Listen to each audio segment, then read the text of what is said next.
Dear team, இந்த வீடியோவில் நம்ம என்ன பார்க்க போகிறோம் அப்படின்னா, எப்படி ஐபிடி ரிசீவ்டு ஃபைலை வாய்ட் பண்ணுறது, அதாவது SAP இன்டெகிரேஷனுக்கு முன்னாடி போட்ட டாக்குமெண்ட்ஸை எப்படி வாய்ட் பண்ணுறதுன்னு சொல்லிட்டு பார்க்க போகிறோம். ஃபஸ்ட்டு லாஜிஸ்டிக் மேனேஜ்மெண்ட்டில் இன்டர்பென்ஸ் ட்ரான்ஸ்ஃபரை ஓப்பன் பண்ணிக்கிறோம்.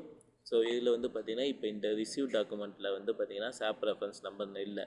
இப்போ நான் இந்த டாக்குமெண்ட்டை வாய்ட் பண்ண நினைக்கிறேன் அப்படின்னா ஸ்க்ரீன் மூலமாக எனக்கு SAP document number is not அவைலபிள்னு சொல்லிட்டு எரர் அடிக்கும்.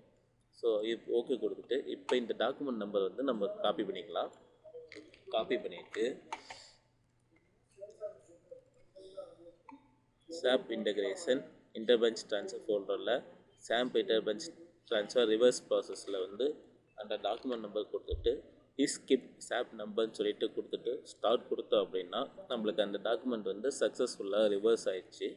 இப்போ இதை நம்ம இன்டர்பென்ஸ் ட்ரான்ஸ்ஃபர் ஸ்க்ரீனில் போயிட்டு அந்த டாக்குமெண்ட் நம்பர் வச்சு சர்ச் பண்ணோம் அப்படின்னா அந்த டாக்குமெண்ட் நம்பர் அந்த டாக்குமெண்ட் நம்மளுக்கு அவைலபிளாக இருக்காது. இதே மாதிரி ட்ரைனிங் வீடியோஸ் பார்க்கறதுக்கு நீங்கள் ஜல்தி டாட் ஸ்டோர் வெப்சைட்டில் பார்த்துக்கலாம். Thank you team.